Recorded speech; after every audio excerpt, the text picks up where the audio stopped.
Арекен, неме анау жіберген балаң сенің тошың тірлік шеше ала ма мынау? Мынау не істеймін деп менен сұрап тұр ғой мынау братан. Үш тәлем ма сенің атың?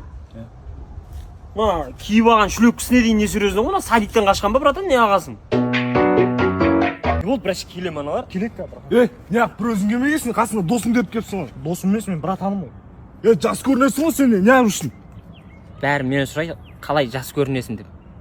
Бірақ менің жасым 43-те балам, қанымды қарайтпа сен мені бүйтіп, Болды көке. Кете болды.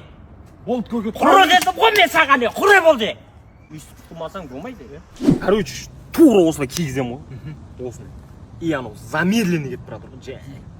Артына шығанда көрпе төсегін жайып, будильнигін қойып кетем ғой. Осы түс жақсылыққа жорып отыр мен. Түс керісінше болады дейді ғой брат.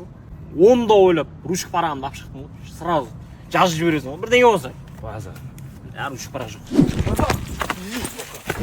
Біз. Не болды? Қызыл оққа шығу керек болып отыр братан. И соң ағасымен сөйлесіп беріңізші. Ше, қыздың аты кім? Камила. Баяғыда еркек болмаған ба әйтеуір? Еркек болған братан. Соң ағасымен сөйлесіп беріңізші. Жеңгем жібересіз сай онда? Жайшы. Баяғыда ағасы да қыз болған шығар. Давай, братишка.